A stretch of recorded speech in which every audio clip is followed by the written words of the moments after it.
जय श्री कृष्णा। आइए सुनते हैं वैशाख मास महात्म्य अध्याय 10। श्रुतदेव कहते हैं, तदंतर व्यास सहित शंख मुनि ने विस्मित होकर पूछा, तुम कौन हो और तुम्हें यह दशा कैसे प्राप्त हुई? सर्प ने कहा, पूर्व जन्म में मैं प्रयाग का एक ब्राह्मण था और मेरे पिता का नाम कुशी मुनि और मेरा नाम रोचन था। मैं धानिध्य पुत्रों का पिता और सदैव अभिमान से दूषित था। बैठना, सोना, जुआ खेलना यही मेरे व्यापार थे। मैं लोक निंदा से डरकर नाम मात्र के शुभ कर्म करता था। उन कर्मों में मेरी कोई श्रद्धा नहीं थी। इस प्रकार पता नहीं मुझ दुष्ट और दुर्बुद्धि के कितने वर्ष बीत गए। तदंतर इसी वैशाख मास में जयंत नाम के ब्राह्मण प्रयाग क्षेत्र में निवास करने वाले पुण्य आत्मा को द्विजों को वैशाख मास का धर्म सुनाने लगे। स्त्री, पुरुष, क्षत्रिय, वैश्य और शूद्र सभी लोग प्रातः स्नान करके अविनाशी भगवान विष्णु की पूजा के पश्चात ब्राह्मण जयंत की कथा को सुनते थे। वे सभी मौन रहकर उस भगवत कथा में लीन रहते थे। एक दिन मैं भी कौतूहलवश श्रोताओं की उस मंडली में जा बैठा। मेरे मस्तक पर पगड़ी बंधी थी, इसलिए मैंने नमस्कार तक नहीं किया और सांसारिक वार्तालाप में अनुरुद्ध होकर कथा में विघ्न डालने लगा। मैं कभी कपड़े फैलाता, कभी किसी की निंदा करता तो कभी जोर से हंस पड़ता। जब तक कथा समाप्त हुई तब तक मैंने इसी प्रकार समय बिताया। तत्पश्चात दूसरे दिन सांबिपात्र रोग से मेरी मृत्यु हो गई। मैं तपाए हुए शीशे के जल से भरे हुए हलाहल नरक में डाल दिया गया और 14 मनवंतरों तक वहां यातना भोगता रहा। उसके बाद 84 लाख योनियों में क्रमशः जन्म लेता और मरता हुआ मैं इस समय क्रूर मोगड़ी सर्प होकर इस वृक्ष के कुपले में निवास करता था। मुनि, सौभाग्यवश मैंने आपके मुख से इस पावन कथा को अपने दोनों नेत्रों से सुना, जिससे तत्काल ही मेरे सारे पाप नष्ट हो गए।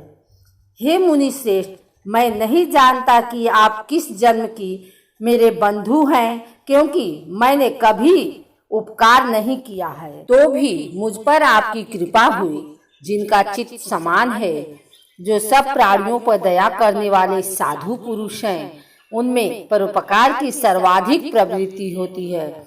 उनकी कभी किसी के प्रति विपरीत बुद्धि नहीं होती। आज आप मुझ पर कृपा कीजिए, जिससे मेरी बुद्धि धर्म में लगे।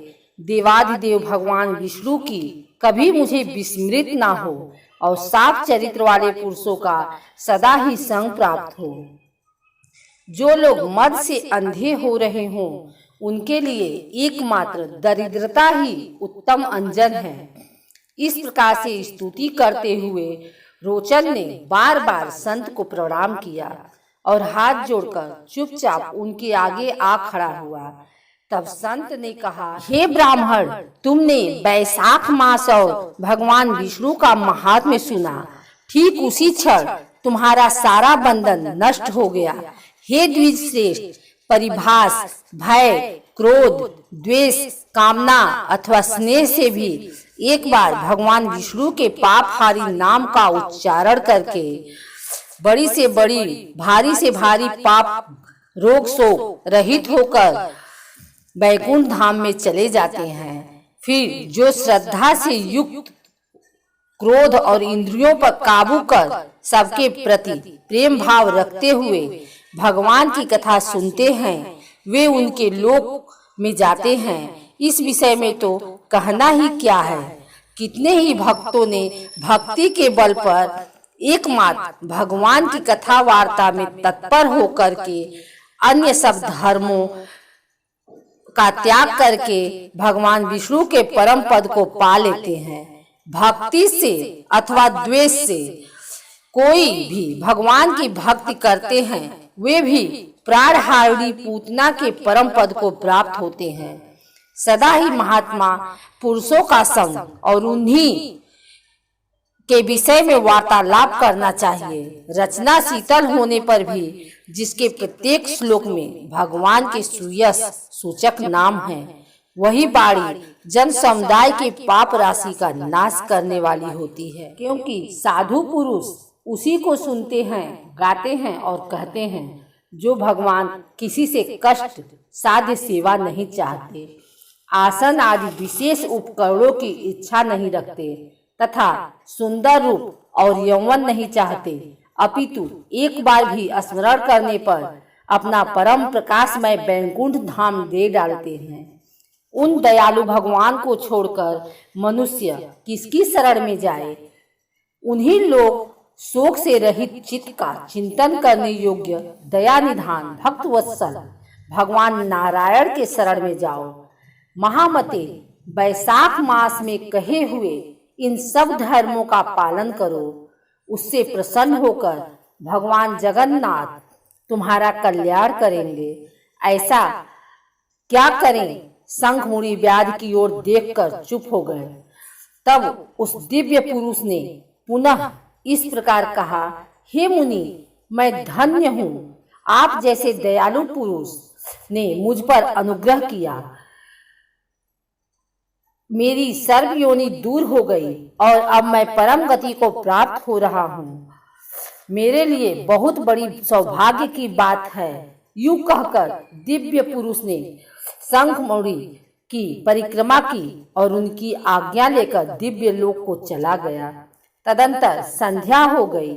व्याघ्र ने शंख को अपनी सेवा से संतुष्ट किया और उन्होंने सायंकाल की उपासना करके शेष रात्रि व्यतीत की।